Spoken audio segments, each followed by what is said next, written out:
Hello, everybody. Welcome to the rising tide of innovation in our Pacific economy, made possible thanks to the generous support by our session sponsor, CFAX 1070. And my name is Ryan Price from CFAX 1070. Happy to be introducing today's event. I want to thank you all for joining this conversation. This session is a part of the second annual Rising Economy Week, an immersive virtual and in-person event hosted by the South Island Prosperity Partnership. This is just one of more than 20 sessions building momentum for a more resilient, innovative, sustainable, and equitable post-COVID world. Again, my name is Ryan Price from CFAX 1070 Radio. I spend a lot of my time covering the economy, businesses, the effects COVID have had on our city, and even beyond COVID, I'm just very interested always in the direction the city is taking when it comes to new places to explore, ways to build our economy, and ways to prosper. It's something that's very near and dear to my heart every day. And I'm very happy to be supporting this session of Rising Economy Week. I'd like to introduce now our moderator for today's event, Rick Rasmussen. He is an industry fellow and member of the faculty at the University of California, Berkeley. He is a managing director of Concordia Ventures, a strategic management firm that assists with innovation systems, ecosystems for over 20 government and economic development agencies worldwide. Prior to that, he was the trade commissioner for the Canadian Department of Foreign Affairs and International Trade. Mr. Rasmussen is a Silicon Valley native. He's been part of 5 IPOs, exits amounting to over 12 billion, mentored over 1,500 companies, and currently advises over 24 accelerators. He is a past entrepreneur in residence of Institutional Venture Partners and member of the Sand Hill Angels Investment Group. He's also a member of the Coast Board. So it's a big resume, and we are delighted to kick off today's conference with this conversation. And it's over to you, Rick. Ryan, thank you for that great introduction.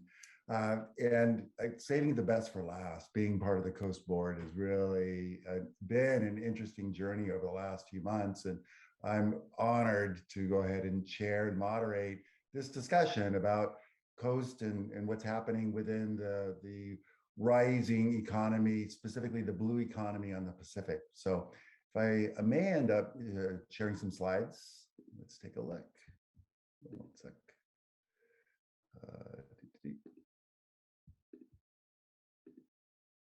There we go. So those of you who are not familiar with Coast is Canada's hub for the blue economy on the Pacific. So we are an economic development agency, a group. We're a nonprofit that's specifically focused on economic development across a number of the disparate elements that need to come together in order to make the blue economy more effective, larger, more interesting, more profitable for everybody that's involved.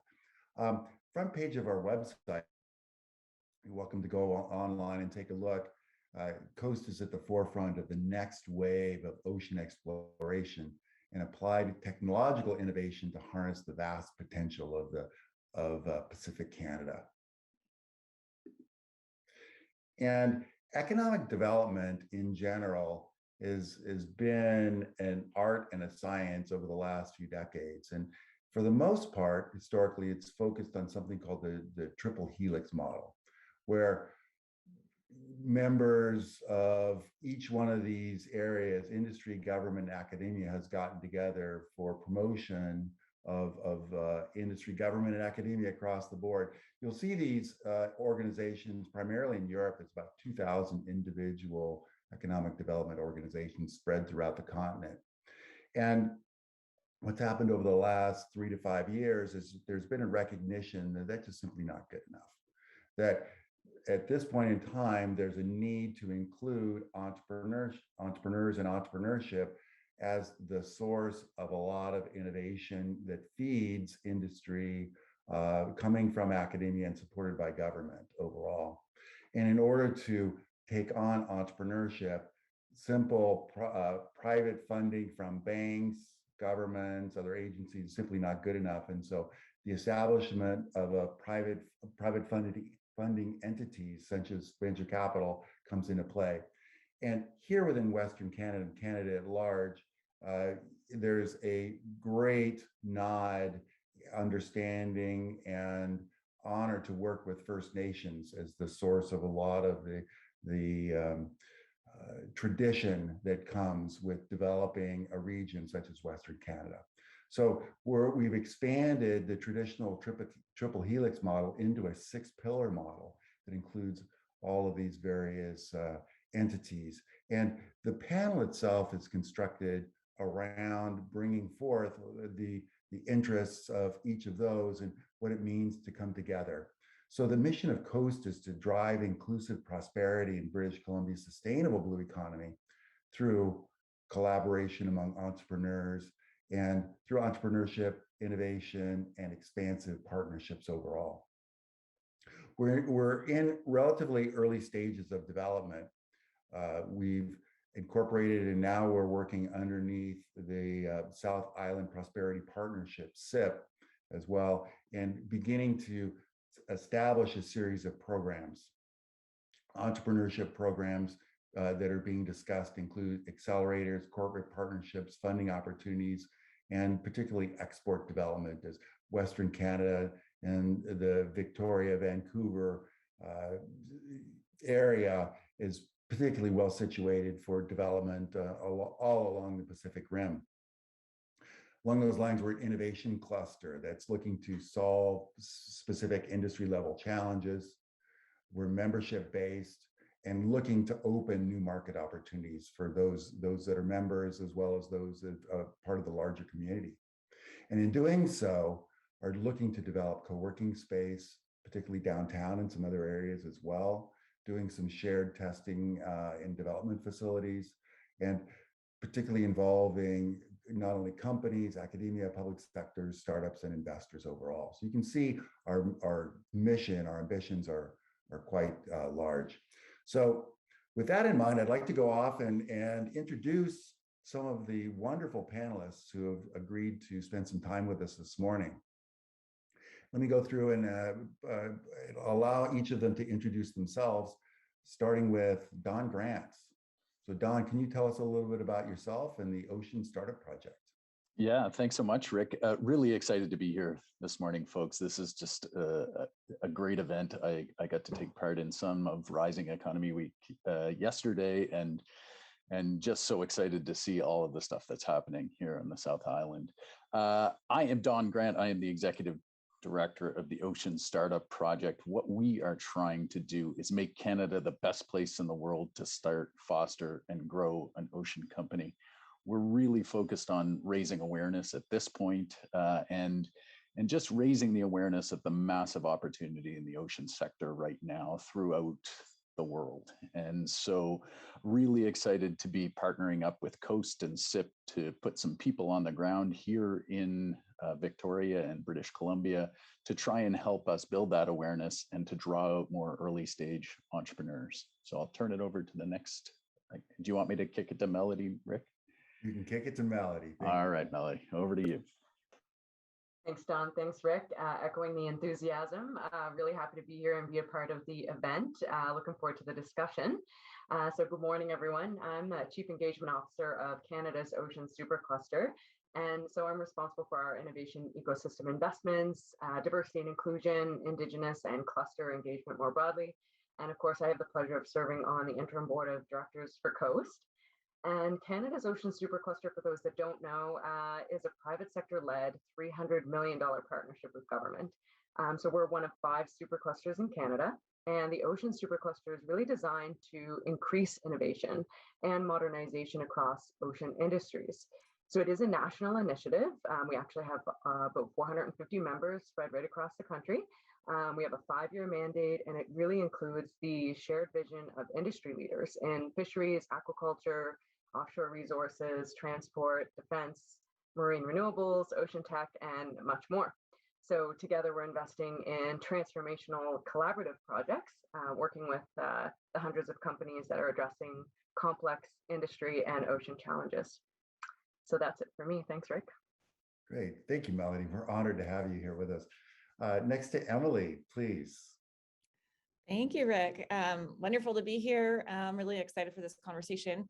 My name is Emilie de Rosenroll, and I'm the CEO of the South Island Prosperity Partnership, and recently seconded as well as the CEO of the startup CEO for the Center of Ocean Applied Sustainable Technologies. So CIP is actually a public-private economic development alliance that brings together Greater Victoria's major municipalities, First Nation governments, our biggest employers, post-secondary institutions, as well as industry associations and nonprofits and business associations. So it's a big collaboration, a big partnership, and we look at things traditionally like cluster development and also trade and various other projects that can be things that are leveraging both public sector and private sector. So this was a natural fit for us, and our board made the decision to be able to loan me out for the sort of beginning of this organization as we develop our resourcing plan. Who do I kick it to? I'm sorry. That's all right. I'm gonna go back and so Jack, please. Thank you, Rick. Thanks, Emilie. Hi, I'm Jack McDonald, Head of Innovation and Technology and Socioeconomic Benefits with Babcock Canada. As many of you know, Babcock has an industry footprint in Victoria, where we're responsible to deliver in-service support to the Royal Canadian Navy's fleet of submarines. And we have a history of supporting small and medium-sized Canadian businesses in the marine sector, both as part of our supply chain, but also through investments in emerging technologies and innovation. And we're also a founding member and partner of COAST, with whom we look to help drive innovation in the blue economy. So thanks for inviting me. I'm looking forward to this discussion. Back to you, Rick. Great, thank you. And Scott, please. Hi, yeah, good morning, everyone. I'm Scott Dewis, co-founder of RaceRocks, which is a company in Victoria that creates, that's innovating in the training and visual data analytics space for the Royal Canadian Navy and the greater marine industry. Now I'm advising RaceRocks and multiple technology companies in town, 3 of which are in the maritime space. So it's sort of a neat to see the different innovations that are taking place in Victoria around this economy. Thank you. So wonderful, Scott. Maybe you can discuss the entrepreneurial scene within Victoria, specifically as it relates to the blue ocean, blue economy at large. Okay, yeah, for sure. I mean, Victoria itself is from a technology standpoint is quite a tech hub. We little known to people outside of BC or even the island is that we have a $5 billion tech industry here with a population of about 360,000 people. So that industry employs, I believe it's 25,000 people, and there's 900 tech companies. And to get to the point of innovation, I think that statistically only 100 of those 900 tech companies are over 5 people. So there's a huge innovation economy going on in Victoria. There's not a lot of major industry, which means that people basically, if they want to work in Victoria, they sort of have to start their own company. So a lot of people will get educated here with our schools. We've got some great universities. They'll move away, gain some skills, realize they want to come back and start a company. And that's sort of the underlying environment here, which then, because we're on the coast, means that as far as the maritime industry, there's a lot of innovation going on. I can think of like 6 or 7 companies that I personally talk to or deal with that are, 5 to 10 people start up in the maritime space. So in terms of COAST and organizations like it, what do you think the role would be? How important is it to have a group like this that's there to assist entrepreneurs as they get started on their journey? Is this for me again? Yeah. Very important. I mean, the thing with being an entrepreneur is you're in the stage of a company where you're not looking outwards as much as you're looking inwards, and you're really focused on your secret sauce, the things that you're doing. You're afraid that people are going to steal your ideas sometimes, which is not always true, but that's sort of the stage of a company. Later, as you start to struggle, you'll start to look outwards and look for community and look for people that are doing the same thing so that you can grow with them. And that's where something like COAST comes in. It's connecting people that have similar challenges, doing similar things, running similar businesses. And when you really get down to it, every business is exactly the same, right? You're trying to sell things for more than it costs you to make them, and that's about it. And other than that, what you're doing within that is your that that's your offering. And when you can bring different people together that are doing similar things to you, you can solve a lot of problems very quickly just over a coffee or a cocktail at a mixer at one of these things. Yeah, it's really nice to be able to have critical mass and sharing of ideas and so on. Melody, you've done this not at this scale, but even much larger with the ocean supercluster development going on in the East Coast. Can you maybe give us a little bit of history on how that has spun up and any suggestions for what we might do here on the West Coast? Yeah, for sure. I guess thanks, Rick, and well said, Scott. Appreciate those comments. Yeah. So the supercluster, so it did initially start out of Atlantic Canada, but very quickly became a national initiative given there's so much coastline in Canada. So certainly been a fast transformation. And it's crazy because in less than 3 years, the companies that we're working with have developed more than 60 approved OSC projects. And those projects are worth over $300 million. And just listening to the small business, conversation that Scott was leading there, more than 80% of those companies that have developed those projects are actually small businesses, and the majority of our members are actually small businesses, which maybe goes against what some people think, but really what it was a recognition. The supercluster was a recognition that ocean industries have shared challenges and that we can actually be more productive and reduce the risk of ocean innovation if we collaborate and leverage our shared expertise and share our resources and make some noise on the international stage as well, so that it becomes easier to attract top talent. And then obviously get the attention of your customers, which is obviously the goal. So really by bringing all together those different industries in the ocean economy and facilitating strategic conversations amongst those stakeholders to sort of uncover what those shared challenges are, and then really having a conversation about, okay, well, you have this challenge, and all of these SMEs have these technologies that can help solve major industry challenges, and ultimately by solving those challenges, we're also going to move to a more sustainable ocean economy as well. So we're doing less harm on the environment and really fostering those solutions that help mitigate climate change. So maybe I'll leave it there, Rick. Yeah, actually, if I could ask one more, and that is, I'm really interested in these challenges. So describe maybe as a challenge, how do they work, and how does industry connect with maybe the startup and scale-up community? Yeah, it's interesting. So the shipping sector internationally is one of the big carbon emitters. It's responsible for 2% of global emissions. So if that was relative to a country, it would be the sixth biggest polluter. And so when you think about the shipping industry and what I just said there, I guess an example is a partnership between a local company here in Nova Scotia, Graphene Innovative Technologies, and Horizon Maritime, which is a larger company tied to some other ones. And what they're doing is they are leading the development and testing of a graphene nanotechnology coatings for vessels, and it actually reduces fuel consumption. It helps prevent leaching, and it reduces underwater radiant noise as well.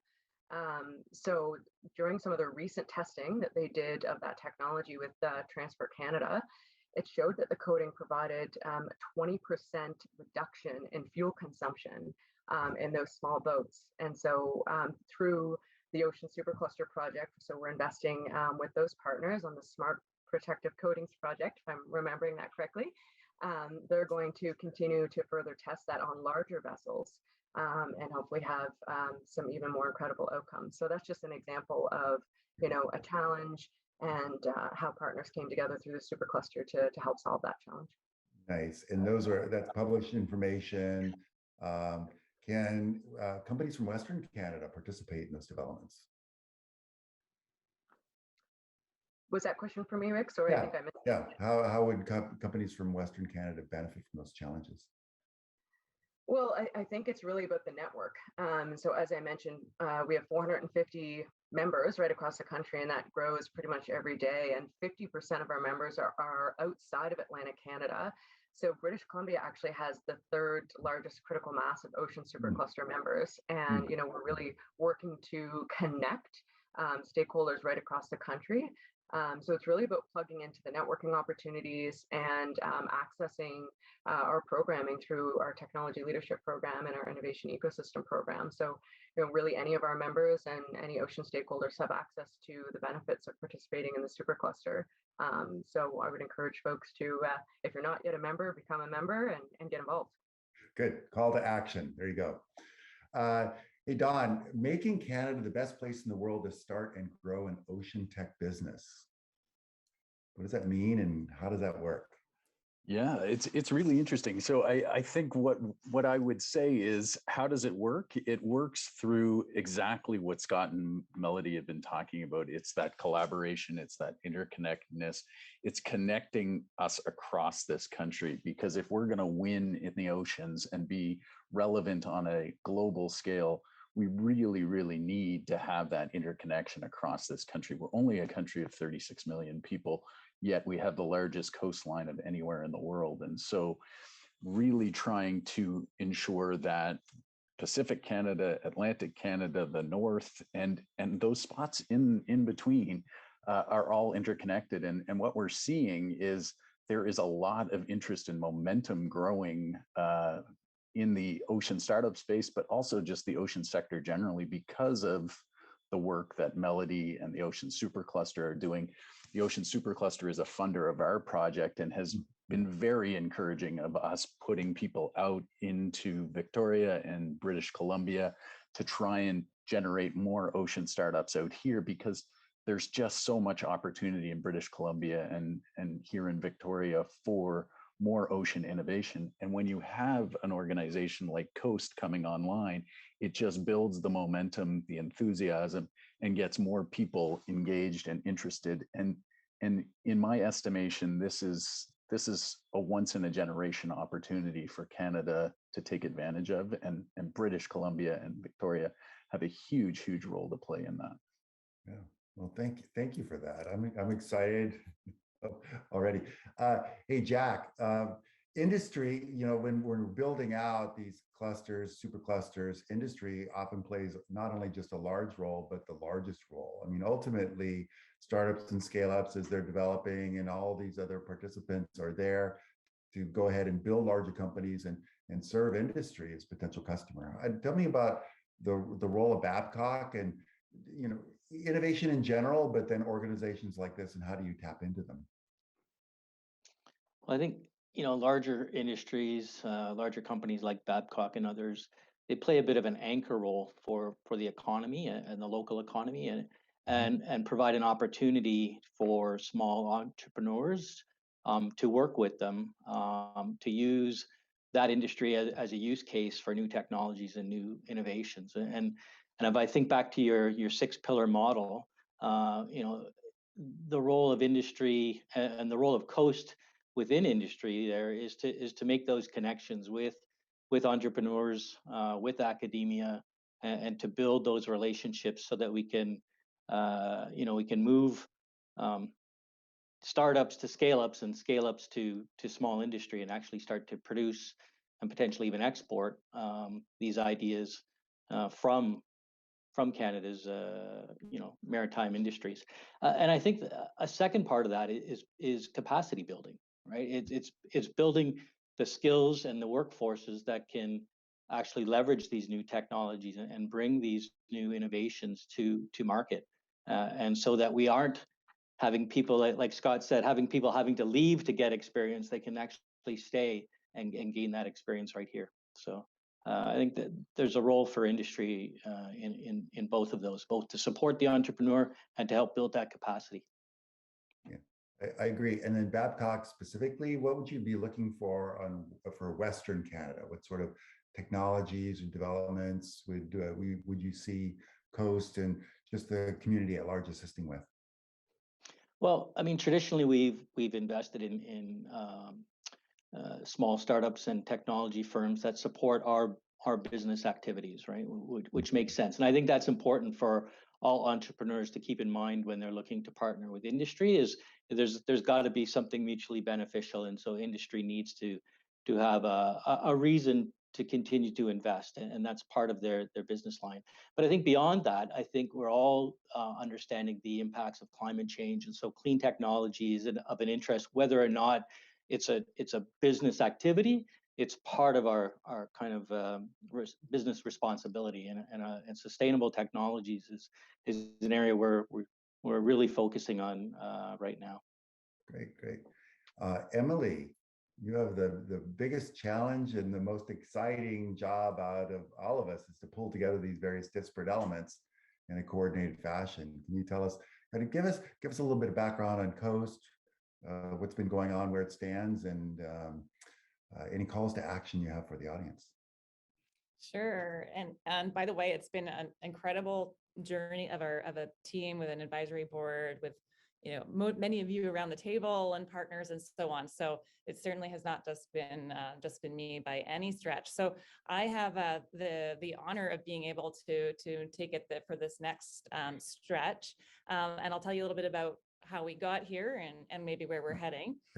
So over the last, really actually it emerged about a year ago. We formed that first board of directors and started looking at industry engagement around, you know, what sort of opportunities there were in Greater Victoria, what kind of opportunities in BC, because this is not actually just about Greater Victoria. We need to think bigger than that. This is about Pacific Canada and working with other parts of Canada and really increasing our ability to be competitive in the world. So as that is a starting point, we went out and did a lot of industry engagement and worked with some great people who are experts in the ocean sector, like Christian Rangan, who you know very well, out of Norway, where they have got, I'm going to say, thousands of ocean clusters. And I know it's not that many, but it always sounds like there's that many in Norway. I believe there's like Rick, how many? 300 ocean cluster organizations in Norway? Yes. Yeah, something like that. An enormous amount. So we were sort of looking at some of these global examples of how ecosystems have formed into more coherent, coherent environments for business to be able to navigate, just all of those things that Scott was talking about. And so we found that there was indeed a lot of support for this area and for being able to really put together some of the building blocks, because there's often, you know, gaps and essentially industry leaders are looking for supply chain resiliency, which is something that we can help with. They're looking for access to innovators to be able to collaborate and solve some of their biggest challenges. And then also innovators need things like testing facilities, customers, partners, access to capital and programs to be able to scale their innovations. And really both need access to the right testing environments and a network to be able to support that collaboration. So that's the role that we hope to be able to take on, and the gap, you could say, that we're trying to fill. Great. You mentioned testing environment. Tell us what your thoughts are, what the group is working on in terms of testing environments.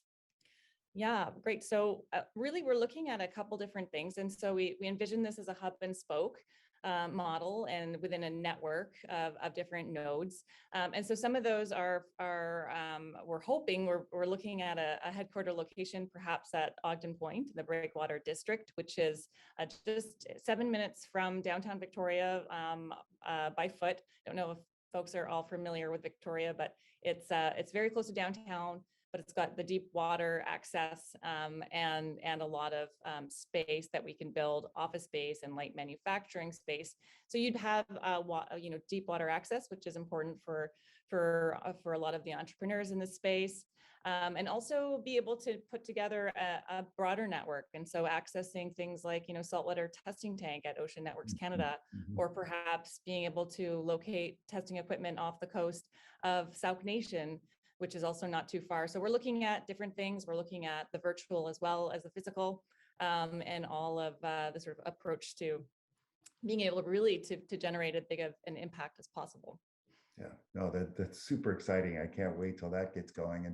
And that'll be a great resource for all the startups and scale-ups around here that can't necessarily afford the kind of infrastructure that's required to enter into the ocean economy. And it's just so critical to be actually get into the water and to test what it is you're doing and to work on various aspects of technology and together with industry partners as well. So yeah, super and cool. Rick, if I may jump in again, I think Sure. another pretty exciting opportunity that we have is, being able to look at those industry partners, like for example, Babcock Canada, and they're doing some pretty incredible things in Greater Victoria, but also across the world. And so how do we find ways to sort of create supply networks around some of these larger industries and help them create more value for their customers? I think that's a very exciting thing for Greater Victoria and for BC.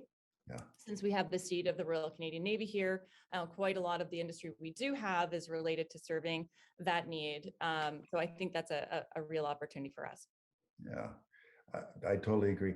Melody, so a lot of the work with the supercluster involves Canada, both East and West Coast, but also involves international business development. And I know we've talked about Norway just briefly a little bit, but maybe you can talk about the efforts about export development and working with other ecosystems around the world. Yeah, certainly. So just to provide some context, I guess, with our relationship organizationally with Norway. So when we were in sort of the concept development process of the supercluster, several of the industry leaders that were behind that got on a plane and went over to Norway and really investigated what was going on there, what they were doing that was working, and what we could potentially leverage from a framework perspective over here in Canada. And it was interesting because after we just started to get up and running, some of the Norwegian clusters that we had relationships with were very quickly envious of what we had framework-wise with the supercluster. And so, certainly have been having a really fruitful relationship, just sharing best practices and making connections for our member companies and things like that. So, internationally, the supercluster program is very innovative. It's known as innovative policy because it is. And, a lot of countries have been super interested in what it is that Canada is doing to advance our innovation economies. And so, we've got MOUs and sort of LOIs and fruitful relationships, like I said, with several countries. Notably in the States, we're newly partnering with a climate center of excellence called The Plant in Yonkers, New York, and also the Port of San Diego as well. And just, again, it's really about that networking and forging sort of easier pathways and more efficient pathways for entrepreneurs to take their business and commercialize it overseas and export their intellectual property and grow their business, as well as, again, attracting talent. I think that's a really important piece of the international relationships too. I don't know if that touches on what you were looking for, Rick. Oh, it does. That was a great answer. Yeah, you did touch on a number of different things, and I didn't know that you were actually working with San Diego, which is, by the way, I'm in Silicon Valley, so they're kind of like right down the street here, 600 miles or so away. The whole idea of taking development, economic and entrepreneurial ecosystem development, looking inward is important, and bridging ties between all the various elements you're seeing here at the table is super important, but also then expanding beyond the borders. And I know, Emilie, maybe we can comment on this, the aspirations of Coast are to also take a look at other areas around the Pacific Rim and potentially be the window to a lot of the potential partnerships all the way around the Pacific. Yeah, 100%. I think that's one of the more effective ways that ecosystems can really build and generate, opportunities for clusters, as they call them. So, how do you actually start building partnerships actively and targeting the markets that are, most amenable to what we're doing? So I think that's a big focus down the road for us, is that Pacific Rim development, and it's something that SIP actually already it does in its capacity around foreign direct investment. So it's an easy next step. Easy next step, she says. No, it's not so easy because it takes a lot of outreach, communication, understanding areas of mutual benefit, growing those ties, developing them, and turning them over to industry as well as the entrepreneurial community. Great. Don, is your group working internationally as well? Oh, I'm sorry. Go ahead. Go ahead, and Emilie, finish that thought. Oh, no, I was just going to say that's partnerships, though, that's sort of what we do as our bread and butter. So it's a comfortable place to be, I think. Oh, very well said. So Rick, the question you asked me with respect to is the Ocean Startup Project working nationally or internationally as well? Nationally and internationally both, yeah. Yeah, nationally, absolutely. And that is a huge part of the relationship with Coast and SIP and UVic and Ocean Networks Canada, all of these really amazing ocean entities out here in British Columbia. We're working and trying to build relationships there because we want to really take advantage of all the opportunity out here in BC.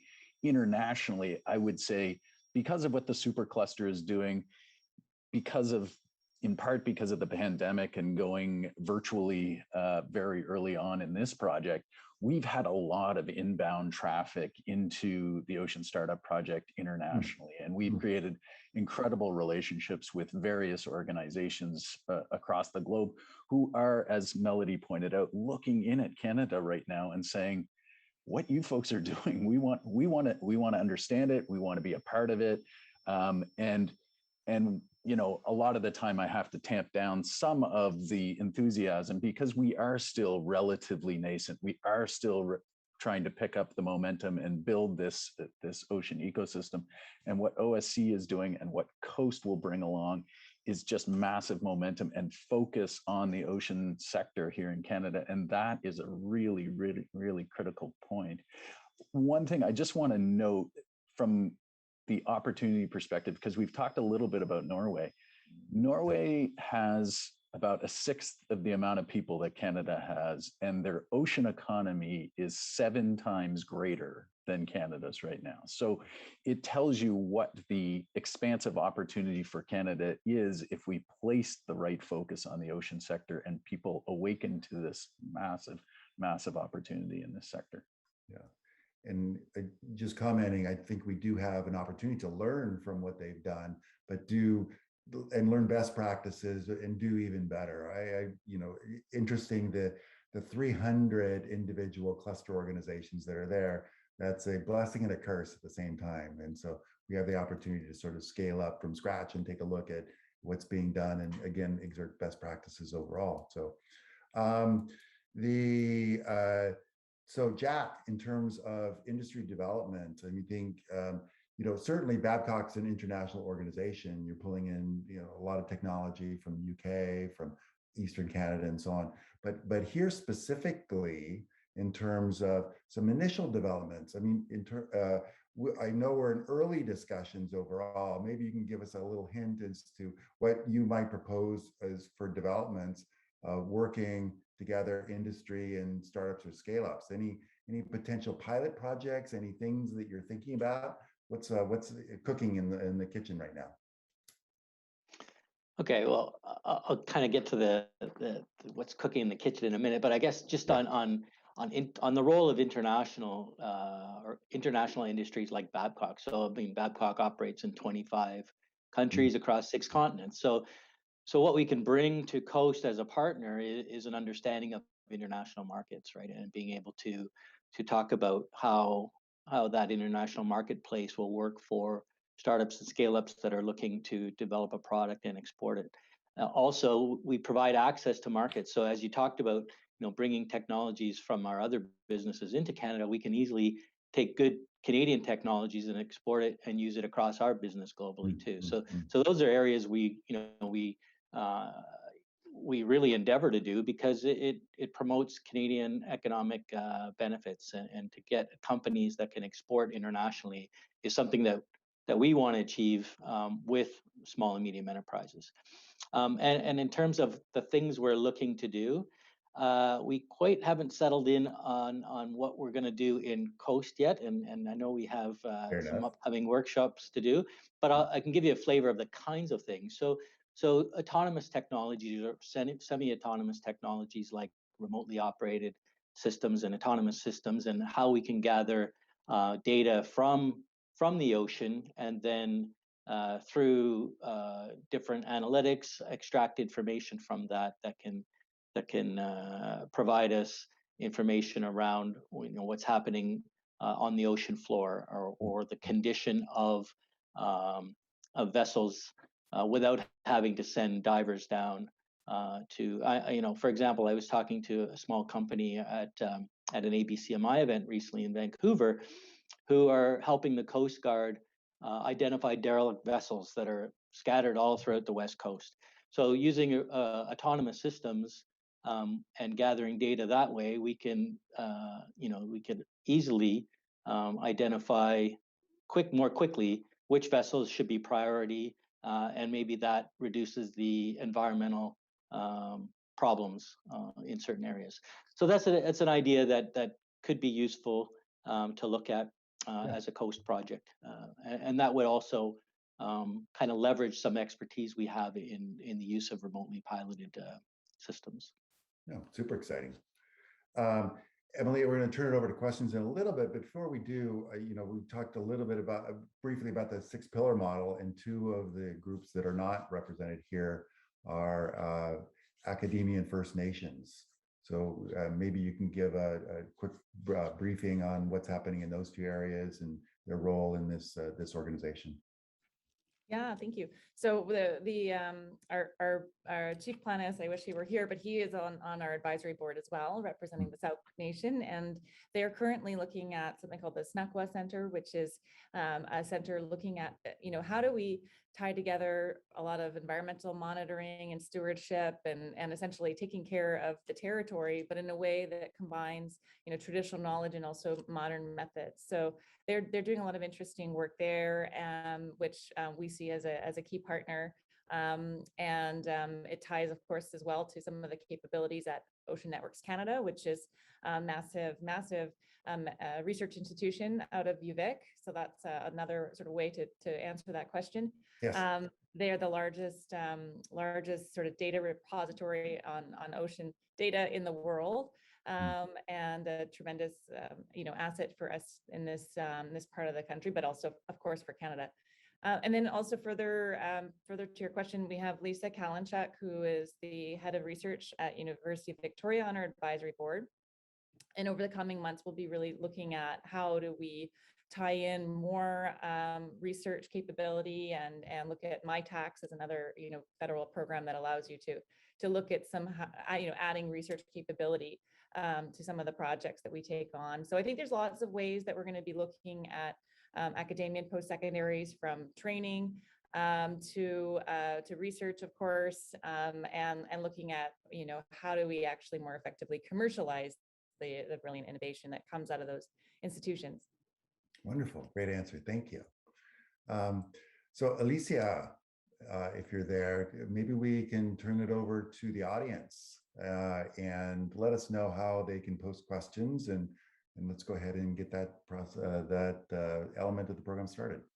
Absolutely, thank you. So for attendees joining us, you can submit your questions through the Zoom Q&A. If you're joining us on Whova, a member of our event team will add those over to the Zoom Q&A so that we can see them. We have a few great questions that have already come in. I think one to start with, it's a question for Scott, but for others to chime in on. With a large local tech sector across many non-ocean related sectors, how can these companies be engaged in the ocean economy? Building on the example of Race Rocks of a company that had competency in an unrelated field and then applied this to a larger defense aerospace sector. So over to you, Rick. Oh, was that for Scott? For Scott, but for you to also, Marshall. Thanks. Okay, Scott, please. Cool. Okay, yeah, I read that. So I think the thing that is needed for this tech economy that we have is a relevant problem to solve. So I think that one of the hardest parts for a startup is to come up with a relevant problem to solve. I mean, there's often a need in the market, but no market in the need. And so you may develop things that don't actually have a market that's going to create revenues. And so I think what Coast, the primes, and the Royal Canadian Navy, there's a question that came in about that, can do is give access to real world problems that have value, and and just let tech run with it. So, I mean, given a problem to solve, I think the minds that are engaged in tech startups will come up with innovative solutions that maybe you didn't even think of, and create actual products that are relevant and profitable. And I think a lot of the role that we can do, that industry often has innovation areas that they'd like to dig into, ties to individual startups and scale-ups they'd like to make, and don't necessarily know how to do that. And so we can play a role of matchmaking on bringing those disparate elements together, potentially have proof of concepts from individual startups and scale-ups that could then serve industry and vice versa. So really looking forward to that part of the role. Can I jump in on that one too? Of course, please. Okay, great. Well, I think that's actually such an important question, and I love the way that Scott answered it. In BC in particular, we have really strong digital technology strengths and various things related to that. So there are that tends to be something that we're more well known for, in fact. And so being able to then look at getting more understanding around the sort of wet or ocean use case of those technologies, I think would be a really important role. And it's a way for BC, which quite honestly is behind Atlantic Canada. Our East Coast cousins, we're still lagging, and we need to catch up, but we can do that, and we can actually catch up and do that faster than it took to develop in a lot of different markets, because we can leverage our existing strengths. Thank you. Can I add something to that too, Rick? Please. If I may. Yeah, and it touched on what Scott said about having a problem to solve, or understanding a problem to solve, because large industries, will regularly come up against an obstacle, but we don't necessarily know what technologies are out there or who's advancing what innovation. And I think that could be a great role for Coast in doing that matchmaking and understanding, who in the local area, and I use that phrase, within the maritime sector, is working in a certain area to solve that problem, and then industry can bring those problems to the table, and also to provide use cases for technologies that are in development and maybe is looking for an application. So I think that it goes both ways. I think there's a two-way street here, and it really is about relationship building. And Race Rocks and Babcock have now a multi-year history of building that relationship, and so it's no longer about having to understand each other. We understand the technologies and innovations they bring, and they understand the problems that we need solved. So I think that that is something for large and small industry to come together through an entity like Coast. Can I jump in there too, Rick? I don't want to make it all about startups, but I am the executive director of the Ocean Startup Project, and yeah. I just want to reiterate how important that is to the startup community, to have an anchor like a Babcock who has that foresight, that sort of self-awareness of the company to say, hey, we don't have all of the solutions. We need to go out and find people to help us solve these. And for an entrepreneur who's thinking about jumping in and has some industry expertise, to know that there is an organization like Babcock or BC Ferries or a lot of these large multinationals who don't do innovation particularly well, but are open to collaborating with them, it's a huge win for the startup entrepreneur, because it de-risks what is an otherwise very risky enterprise when you start a company. So having a Babcock and a BC Ferries anchoring the Coast is just hugely valuable to this community.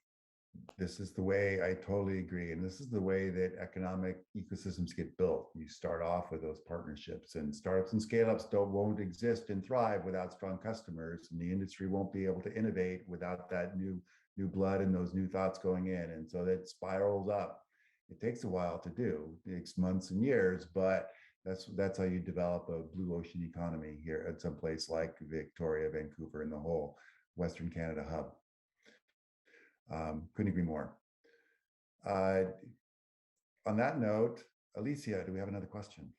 Yeah, so I guess building on the last conversation, we have a question about the role of the Navy. So question that's come in is the largest ocean and marine organization in Pacific Canada is, of course, Canada's Pacific Navy, with the headquarters here in Greater Victoria with CFB Esquimalt.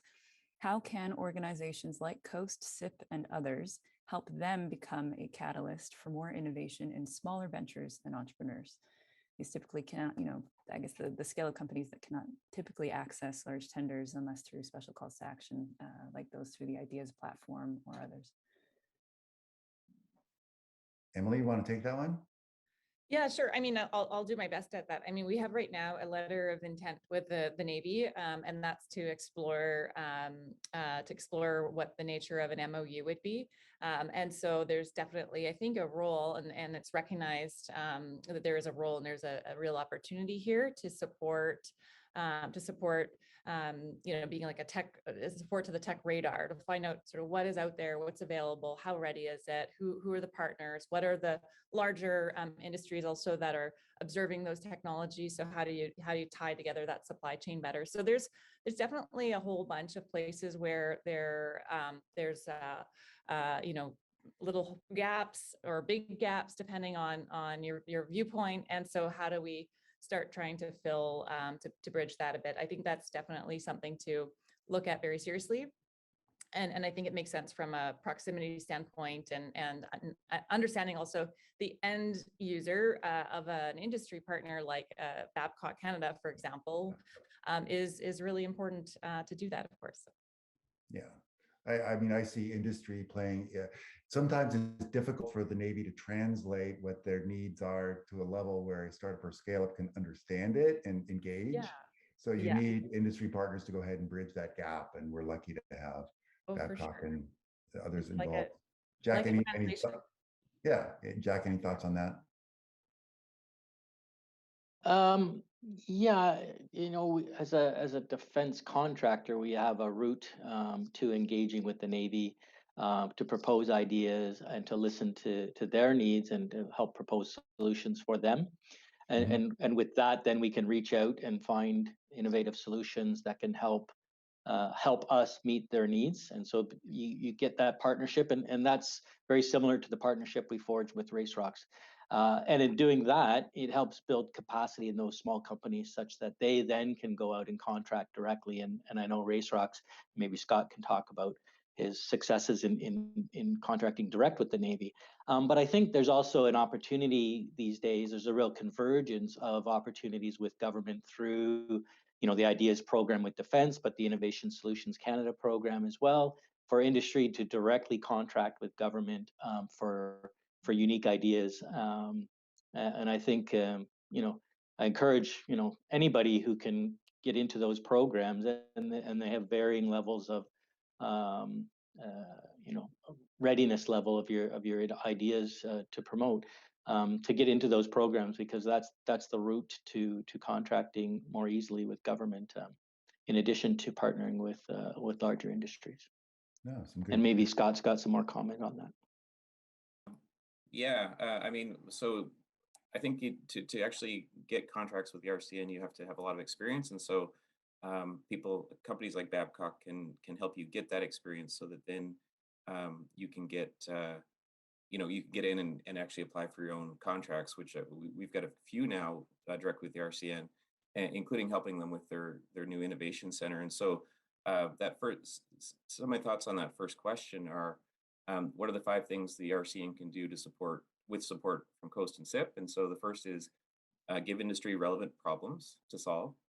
Second is give IP subject matter experts and resources to solve them. Third, give access to equipment and innovation like their iNext Center to accelerate the solution.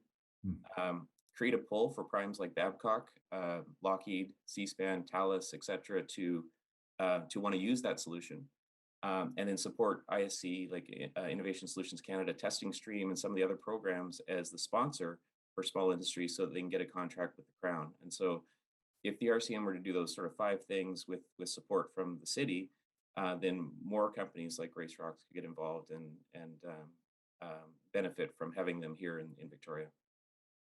Oh, good advice. I'm taking notes. I like that list. Alicia, another question, please. Yeah, so looking at the time, this will likely be our last question before we shift to closing remarks. I have a question about talent here. So from a workforce perspective, does our region have the talent needed to grow these ocean and marine sectors? What talent is most needed, and how do we ensure we are growing and attracting, the talent we need? Good. Thank you for that. Anyone want to take that on? I'll start. I'll please. start only because I mentioned the capacity building earlier on. Yeah. But I think that's part and parcel of any project that Babcock would be a part of in Coast, will include some form of skill development and capacity building, because I think it's important to drive that the idea that we want to grow knowledge, we want to transfer skills, we want to encourage communities, whether it's students from high school through colleges and universities, whether it's communities of First Nations, but we want to get people involved. We want to get them involved in the development of technology and the building of the blue economy. So I think that question is spot on in terms of the things. As for what types of talent, I mean, I think right now it's all available, and I think it's driven by only the limit of the good ideas we have and that we can promote. But I don't think I don't think there's any limitation on what type of talent. I think it's really just about providing the opportunity for people to work and learn and develop and stay on the coast. Thank you. And I can say that in our discussions in charter projects, things along those lines with Coast, specifically as we have our internal developments and what we're thinking about doing for 2022 projects, talent development, talent acquisition, talent retention, all of those are fairly high up on the list. And we're hearing that loud and clear from industry. So you'll start to see some developments in that area from us over time. Cool. Alicia, can you speak one more in? Rick? Oh, I'm sorry, please. I was just going to say that's a common thread right across the country with ocean industries. Certainly, there's a need for all kinds of talent, as Jack mentioned. Specifically, what we've seen with some of our member companies and project teams is critical talent.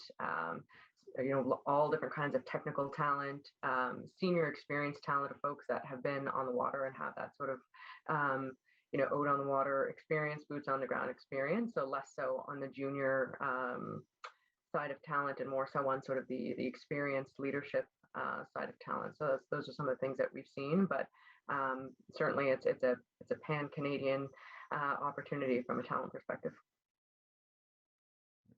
Great, I totally agree. Alicia, do we have time to sneak one more in, or we can sneak one more in? So we just had a question asking folks to speak to the role of provincial and municipal governments in supporting a cluster like this. It's one of the 6 pillars. It's an essential role to go ahead and do a number of different things. First off, promote the region at large as a place for the blue ocean and blue economy. For sure, to provide the infrastructure and assistance. Mayor Lisa Helps has been on the board ever since the beginning, and she's been a great assistance and leadership, frankly, all the way throughout the whole process. So government, I see, is playing a really strong and critical role all the way throughout. Emilie, any thoughts on that? Yeah, there's lots of ways that municipal government can support from a zoning perspective, around the physical location of places, to also all sorts of sort of policy levers that they have in order to encourage a certain kind of development, but also the local governments, First Nation governments. We were talking about this yesterday during our local leadership day. They have a unique superpower that other levels of government don't have, and that's they work directly with people. And so the planning can come at that level. So I think it's a really important step to work with local governments and First Nation governments. Wonderful. Lisa, it might be time to wrap up here. It is, yes. Any closing thoughts from you, Rick, or the rest of the panel? Well, all good things must come to an end. Actually, Yes. I was excited to be part of this, and I'm even more excited as how it turned out. I'm super happy with the participation of everybody here.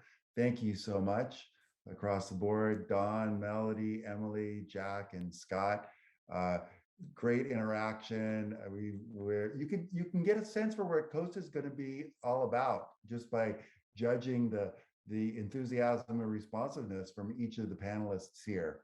So we are excited about the organization, its prospects, what we might be able to do for the community, and let's go. So stay tuned, watch this, more exciting things to come. Thank you, Rick. Thank you, Rick. Thank you, Dawn, Melody, Emilie, Jack, and Scott. Thank you so much for the conversation today. Thank you, CFAX 1070, for sponsoring this important conversation. And thank you to our presenting sponsor, RBC, and our innovation sponsor, BC Ferries, for supporting Rising Economy Week. We encourage everyone to head back to the Whova platform to continue the conversation. There you can check out the event agenda and upcoming sessions, head to the community section to check out the exhibitor booths, join virtual meetups, and engage in discussions. The more you engage with the platform, the more points you earn, increasing your chances of winning one of our prizes. Up next, that's just underway, is Shifting Power, Money and Meaning in the Indigenous Economy, where you can actually catch Chief Planis in conversation with other economic development experts. And that session's followed by the Future of Borderless Talent and Innovation at 11. So again, to catch these and other sessions, head back to the Whova platform. Thanks, everybody. Thanks, everybody. Thanks, everyone.